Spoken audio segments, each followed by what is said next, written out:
Good evening, I'm Hugh Downs. And I'm Barbara Walters, and this is 2020. From ABC News, around the world and into your home, the stories that touch your life with Hugh Downs and Barbara Walters. This is 2020. Tonight. Uppercut, and Robinson's hurt. He was known worldwide as a heavyweight champ. Now he's known as a rapist. Mike Tyson could spend many years in prison. Some still believe he's innocent.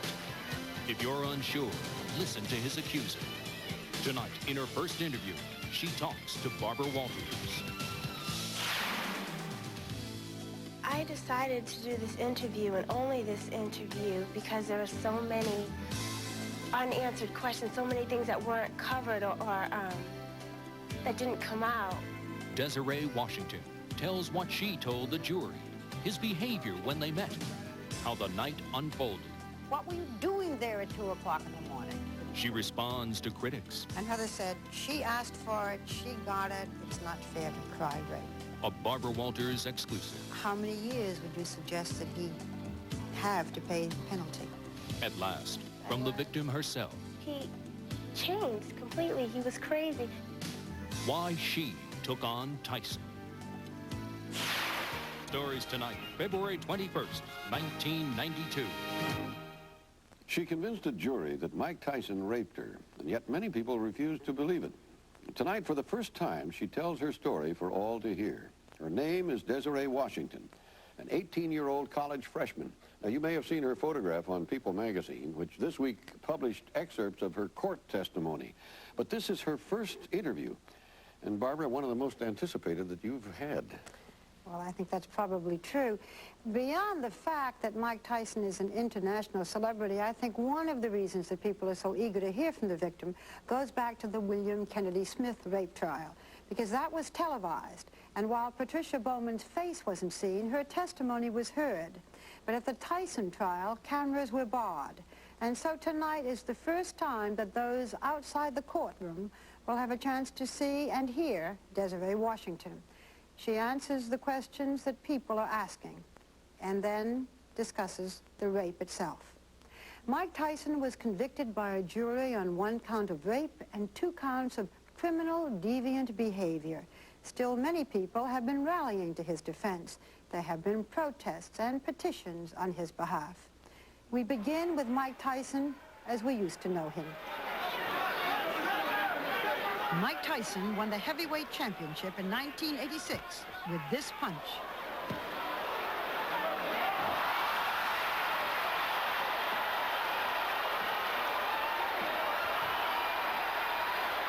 Trevor Berbick went down in the second round. Mike Tyson was 20 and the youngest world heavyweight champion in history. Tyson had learned this powerful fighting style in reform school, where he'd been sent after a series of juvenile offenses that included robbery and assault. His fists became his fortune. The Tyson magic seemed invincible until November of 1990. That's when Buster Douglas knocked him out after 10 rounds, winning away the heavyweight title. Tyson had vowed to win it back, but his life was by now complicated by a strain of anger that extended beyond the ring.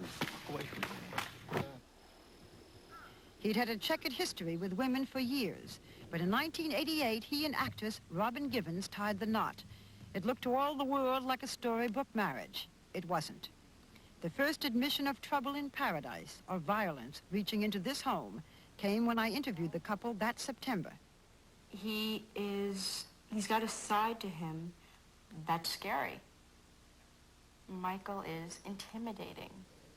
What happens? He gets out of control, throwing, screaming. Does he hit you? He shakes, he pushes, he swings. And just recently, I've become afraid. 2 days later, Robin Givens moved out of their estate. She filed for divorce. I'm in a dream, day after day. Beautiful women in such an array. Tyson was in Indianapolis last summer for the Miss Black America pageant. He was asked to help promote the contest, and in the process, promoted introductions to some of the contestants. One of them was Miss Black Rhode Island, 18-year-old Desiree Washington. She didn't win the title, but she was definitely an all-American girl. A beautiful baby in a family of 3 children, she was a varsity cheerleader at Coventry High School and played on the school's championship softball team. She did volunteer work and taught Sunday school, too, all the while on the honor roll. In her senior year, she was chosen as a goodwill ambassador to Moscow, the only black in a group of 34 students from across the country. Desiree's father is a bookkeeper in the motel business. Her mother's a personnel specialist. They raised her as a strict Baptist. She was thrilled, she said, to be chosen Miss Black Rhode Island and was having the time of her life at the pageant last summer, until the early hours of July 19th. That, a jury agreed, is when Mike Tyson raped her in this room at the Canterbury Hotel. The ordeal of the trial is finally behind her, and Desiree wants to get on with her life. She agreed to an interview, her one and only interview, she says, to answer her critics. The special prosecutor in the Tyson trial came with her at our invitation. Greg Garrison was along for moral support, but also to answer some of the legal questions surrounding this complicated story. How much did you know about Mike Tyson before you met him? I just knew that he was an excellent boxer because my dad and my brother and my grandfather were great fans of his. I mean, they wouldn't miss a fight. They'd crowd around in the family room and root for him and things like that. And that was all I really knew about him. So he was kind of a hero in the family? Oh, yes. So that you would have been thrilled to meet him? Oh, yes. Where did you get the courage after all of this, especially knowing that your father and brother thought that he was such a wonderful man? Where did you get the courage to come forward and press charges? I would say from God, and my mom and dad. And your father, even though he was a fan of Mike Tyson, said, go do it? my dad is a bigger fan of mine. When you met Mike Tyson at that beauty contest, he came and saw all of the girls. What was he like? What did he say to you? What did you say to him? How did he appear? He was very nice. To me, he pointed to me and said, you're a nice Christian girl. How did he know that? He had been talking to Charlie Neal, so I assumed that Charlie Neal told him... Who was in charge of the pageant? Yes, he was the master of ceremonies, so I assumed that he told him that I was a Christian girl. And that's what he said to me. He was really, really friendly, and he came up to me and hugged me and said, would you like to go out on a date with me? And I just said, sure. I was so surprised, and I couldn't believe it. And excited? Really? Yes, I was. Did you feel romantic towards him? No. I didn't find him attractive. I was just shocked. That's all I can... Wow, he asked me? You mean like that? Yeah. Exactly. At the trial, the centerpiece of the defense was that you knew from the beginning that Mike Tyson wanted to have sex with you. No, I didn't. That's what was said. I know. Did he say anything to you that was sexual? No, not at all. He didn't. Just what? Would you like to go out on a date with me? I mean, I don't see anyone who can find something sexual about that, you know. He even had mentioned dinner and things like that. But no sexual kind of, no, we'll go back to my room, or no, gee, I'd sure love to hug you or kiss you, or... No, nothing like that. Did he touch you? He hugged me, like I stated, but not in any sexual way. One beauty pageant contestant testified at the trial that you made remarks about Mike Tyson's physique, that specifically you talked about his butt. You talked about... Yeah, I did know about that. Okay. Did you ever say anything about his physique? No, I didn't. I don't know what this person's motive was for what she said, but I know for a fact that I never said the things that this person is saying that I said. Another beauty pageant contestant quoted you as saying, he's got a lot of money and he's dumb. You saw what Robin Givens got out of him. That's another thing that I never said. The only thing that was mentioned about Robin Givens was the next day, after everything that had happened to me, there was a group of girls around talking about, well, Robin Givens did this to him and Robin Givens did that to him, these things that I hadn't even known the day before. And I said, well, you know, I wouldn't judge her too much. He's not a very nice person or something like that. I said something to that effect, something in her defense, because I had seen firsthand how crazy, in my opinion, this man is. And for her to have to live with him and for them to put her down, I thought was wrong at the time. And I was very upset the next day. And that was the reason that I said what I said the next day. But it wasn't prior to the rape. Now, for the first time, Desiree confirmed in our interview what previously had only been rumored, that she'd been offered a bribe before the trial. Desiree, I understand that after the indictment, you were offered over $1 million to drop charges. Is that true? Yes, I was. Yes. And the people who offered me the money told me what to say. They told me to say that I was afraid because of what happened to Patricia Bowman, that I was afraid because of how Anita Hill was exploited. They gave me a million excuses. So you could have gotten out of it, taken the money, and lived a nice, comfortable life? Oh, definitely. Yeah. And you and your family, I assume, don't have a lot of money? No, we don't. Yeah. What did you do when you had this offer? I said, no way.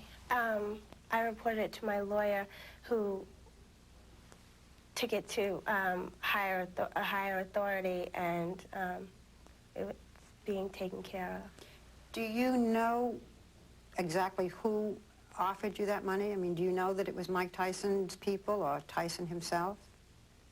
I'm really not at liberty to answer that This question. is something that's being discussed or looked into or something like that now. Were you aware that after the indictment, Desiree was offered money to drop charges? I have some information about that. And is it information that's being handled in some way now? I cannot comment beyond what I've already told you. Despite the prosecutor's reluctance, it is now known that an FBI investigation is underway. Let's go back a little. Your telephone rings, it's 1:30 in the morning, and it's Mike Tyson on the phone. Yes. Okay. What did he say? He said, can you come out? And I was shocked. I said, at this time, and do what? And he said that he just wanted to talk to me. And at that time, one of my roommates interrupted and said, well, there's all those after parties and everything. So then I get back on the phone and I say, well, why don't you come up here? And one of my roommates had rollers in her hair. And she said, no, you know, look at me. And so he said, well, just come down. I just want to talk to you. I just want to talk to you. At that point, I'm thinking, well, we could go to these after parties. We can go around Indianapolis and everything. And I just, you know, I wasn't really thinking anything bad. And he said, well, I just want to talk to you. Just come down. Just come down. And so I said, okay. And I got dressed again. I grabbed my camera. And you thought you were going to take pictures of celebrities and rock stars? And Would you have gone out with him had Mike Tyson not been famous? I don't know if I would have gone out with him if he wasn't famous, because one of the reasons that I went is because I wanted those pictures. My dad would have been so thrilled to see pictures of Mike Tyson and all these other people that I thought that I would meet. And then what happened? I went down to the limo and got in, and the next thing I knew, I was at the Canterbury Hotel. And he said what to get you to go upstairs? He just said, I have to stop up and get something. And then he mumbled something, and then he said something about a bodyguard. So I assumed that we were going up to get something, and I didn't really know what he was talking about with the bodyguard. So he just said, come on, and I didn't think anything of it, you know, and so many people judge me on that. First of all, why I went out at 2 o'clock in the morning, you know, and secondly, why I would go up to his hotel room. And I think even the most street-smart person wouldn't have thought anything of it. If someone just says, I have to stop up to get something, that doesn't mean stay up in the room. That doesn't mean have sex. That doesn't mean anything but stopping up and picking up something, at least in my mind, you know. Maybe now I look back on it and I say, wow, I was set up the whole time. You know, this had to have been a setup. He had it all planned that he was going to do this to me. But at the time, you know, with the train of thought that I was on, you know, with my camera and everything else, I had no intention of doing anything with him, and I didn't think that he had any intention of doing anything with me, you know. So, you know, without thinking, I just went in there, and, you know, I don't know many 18-year-olds that would have been thinking that this man who was my father's hero, who was a celebrity, would want to do something like that to me. And you know, now, like I said, I've changed a lot, and I'm not as trusting of people or anything, but if this hadn't happened to me and someone just said, come on, we have to stop up for something, I still probably wouldn't think anything of it. Do you think today it was bad judgment that you went into that room? Naturally, I do because of what happened, but if nothing had happened, I don't think I would have thought it was bad judgment. You know, maybe it's the age difference, but there are a lot of people, and you know it, Desiree, who say 2 o'clock in the morning in a man's room with beds, what were you doing there at 2 o'clock in the morning? I just wasn't thinking. There's no other explanation for it. There's nothing that I can say. And so many people don't remember when they were 18 years old and, you know, what they would have done if a celebrity called them at that time and said that he was leaving the next day. This was the only opportunity to get pictures of my father's hero, as I was thinking at the time, you know? And so many people don't understand, or don't want to understand that, or don't want to put themselves in my shoes, or don't want to see my reasoning. And no matter what I say to them, they're not going to believe me anyway, but I've already said it to the jury, and that's all that counts.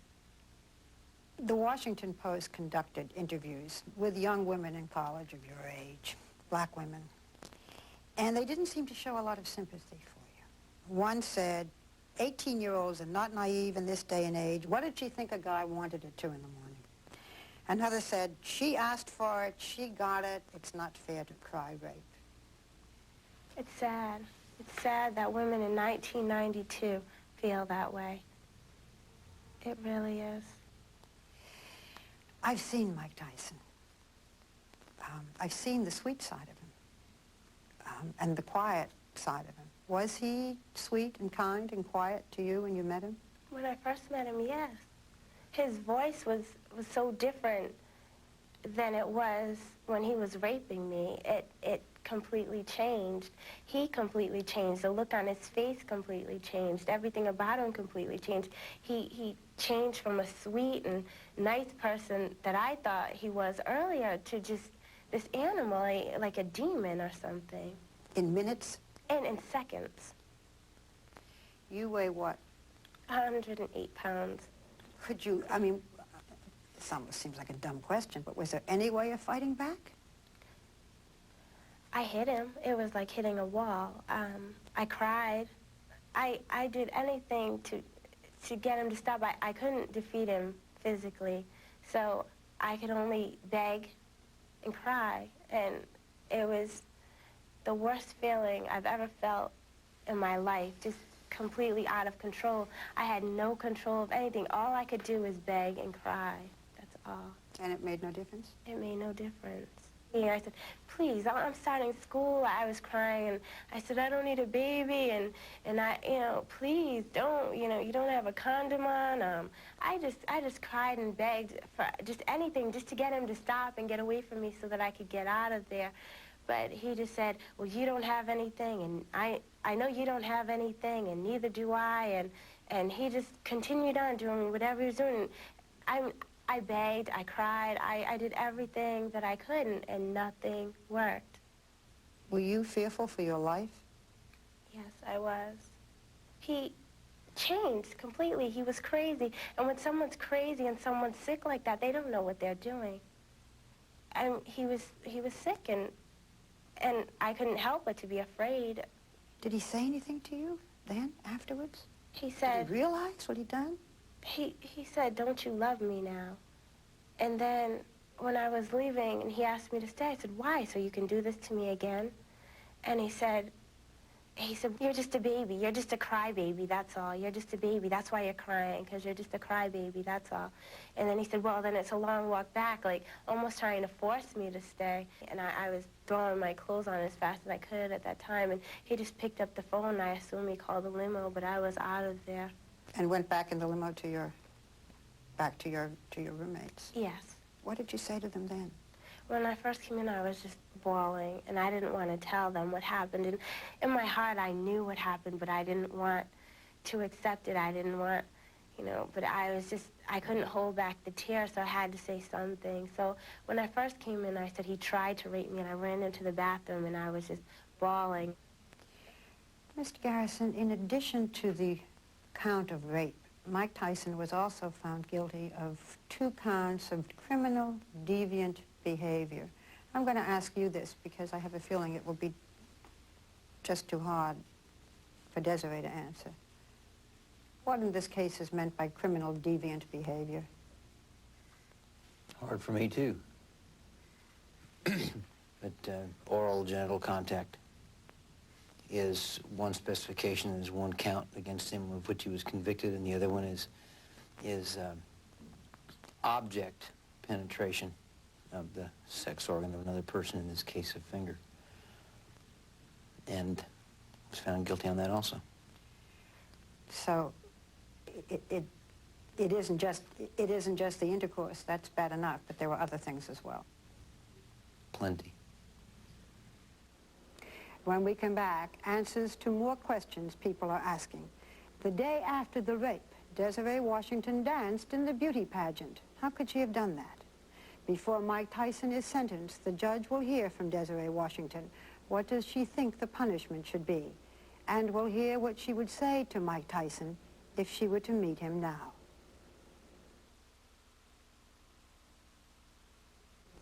We continue now our interview with Desiree Washington. The 18-year-old college freshman, Mike Tyson, was convicted of raping.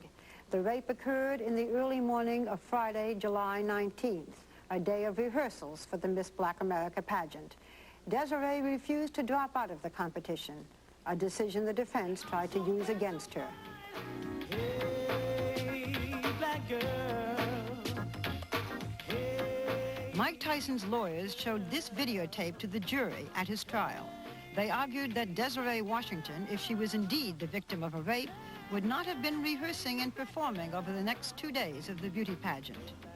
Desiree did go on with the show, despite, she says, feeling pain. She had gone to the hospital the day following the attack and consulted a rape counselor. Her parents had arrived in Indianapolis for the pageant, and with their support, she decided to press charges. The day after the rape, you went back to the pageant and participated in it. You danced in it? Oh, yes. How could you do that? I was in pain, but as I stated when I was on the stand at the trial, I played softball for 12 years. I played with cracked teeth, fractured ribs. I am not a quitter. If I were a quitter, I wouldn't have gone through with this trial. I had worked hard for this pageant for 6 months, and I was not going to quit no matter what happened. When I start something, and I know in my heart that I'm right and that I've worked for it and I've done what God wants me to do, there's nothing in the world that can stop me. The press said that you were very controlled emotionally. Some complained that you were too controlled. You didn't cry. Mm-mm. Were you holding back the emotions? You know, I have lived with this for 6 months, or at the time of the trial, it's been 6 months. I have cried so much. I've gone over it so much. I live this every night. You know, I have nightmares every night, almost. But I've been over this so many times in my mind and just every day that there was no need for me to cry on the stand. This is what happened. This is the truth. Believe me or not. But if you don't believe me, this is going to happen to someone else. And the next person's going to be dead, you know? But I will still be able to look at myself in the mirror and know that I did the right thing. And I didn't feel that I needed to get on the stand and put on tears. I'm not that type of person. I'll tell you the truth. I'm honest. It's straight out, and that's me. I just didn't feel the need to get up there and entertain the press. What was the lowest point for you? I would say, honestly, the lowest point for me was one day I was all alone by myself in my room at college, and I just looked in the mirror, and I had been all alone for so long. I just became so antisocial, and I didn't make any friends, and I didn't trust anyone. I didn't want anyone around me, and I just didn't want anyone near me at all.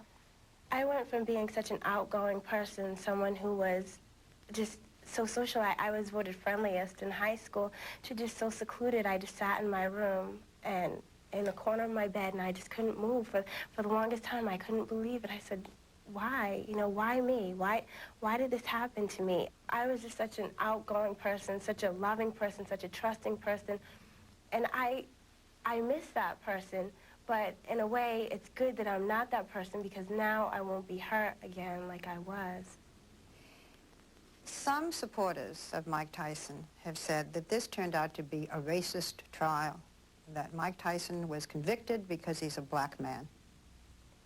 That also puzzles me, and that also hurts me, because our people fought for years to get in the civil rights movement for equal rights, equal treatment, and to take the side of a black man over a black woman is not equal. That's not what I believe that we fought for years.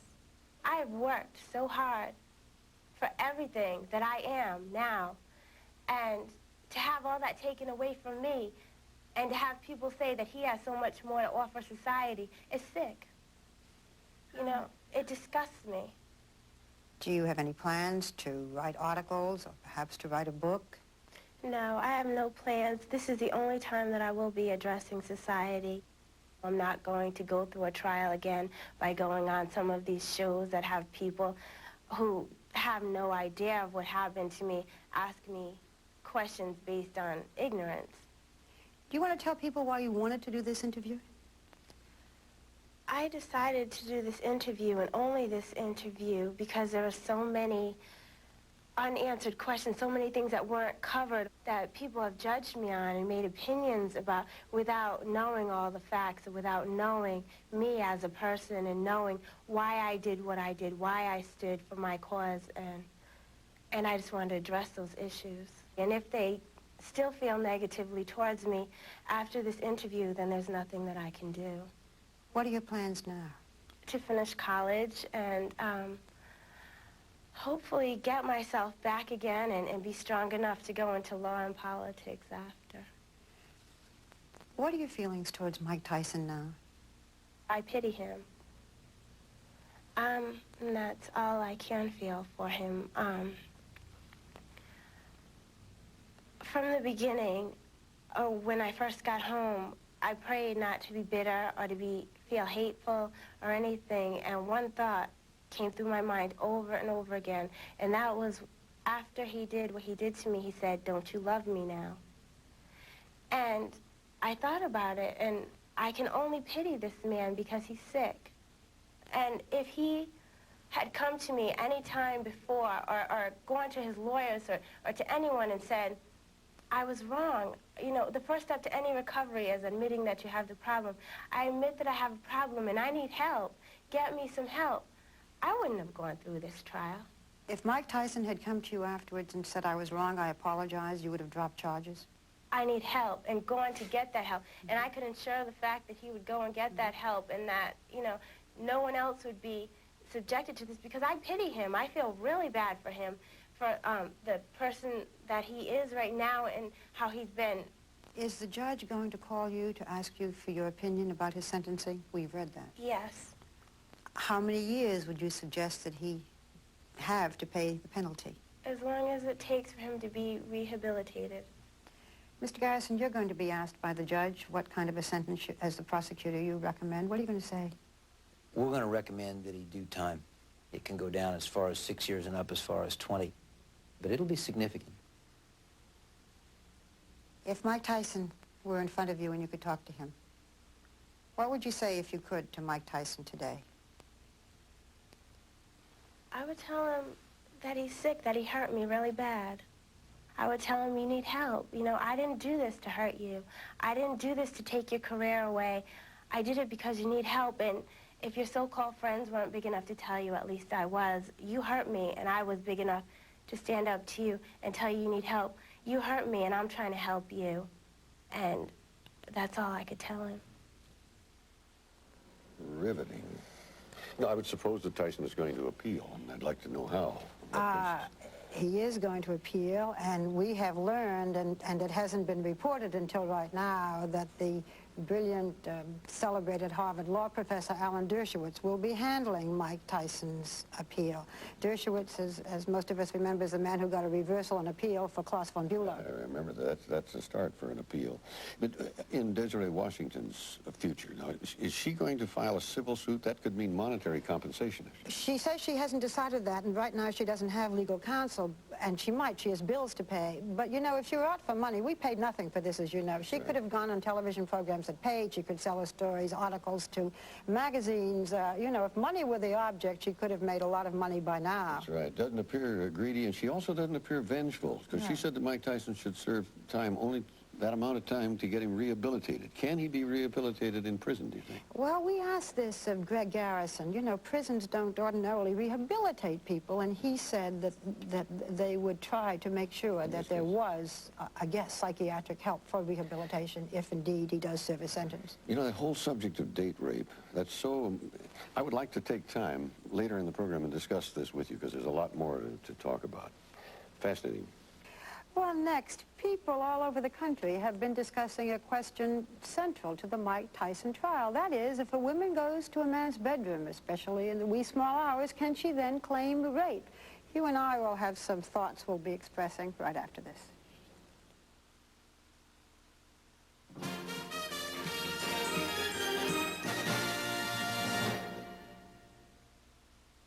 What everyone feels about the Mike Tyson trial, it is a tragedy. It's a tragedy for him, and I can remember the sweet side of him, and also this young woman is being maligned. In a day when men and women, young men and women, share college dormitories, can one still put out the premise that if you are in a man's room at 2 o'clock in the morning or the wee small hours, that you're leaving yourself open for rape? Well, you're leaving yourself open, but bringing it on yourself. Not bringing it on yourself. No, I think to a certain extent you are putting yourself in danger, and it might be a good idea to be wise to that extent and be suspicious. Doesn't say much for men, does it? No, it doesn't. And not all men are rapists or even are of a raping mentality. But there's such a need for education in that. Men have got to understand that no means no, and that there are rape is when you say no. It absolutely is. That whole myth of that women say no and when they mean yes, that's nonsense. But if someone were in a subway, let's say at 4 o'clock in the morning, does that mean if they were mugged that they have no right to press charges? No, they sure have a right to press charges. Why is it if you're in someone's room that then there is a question? And yet? I think there shouldn't be a question. They certainly have a right to press charges. It is rape is rape. The whole confusion these days about date rape, and we've seen it now in two rape trials, and the whole question of date rape is something that will continue to be explored and probably continue to be somewhat controversial. That's why a jury decides. It may bring back some aspects of the Victorian attitude, too, of being a little more suspicious, a little more protective, and so forth. Good or bad, that might happen. Anyway, we'll be back in a moment. 2020 for tonight. We thank you for being with us. And remember, we're in touch, so you be in touch. I'm Barbara Walters. And I'm Hugh Downs. And for all of us here at ABC News, have a good weekend. Good night.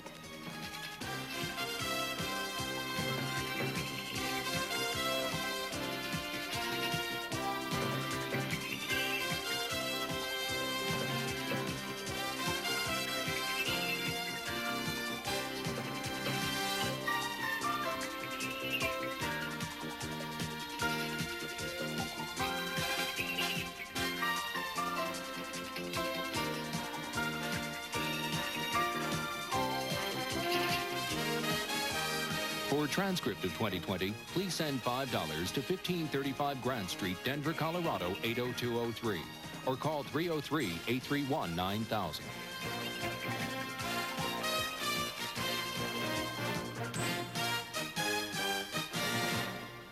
"2020 is a presentation of ABC News. More Americans get their news from ABC News than from any other source. America's watching ABC.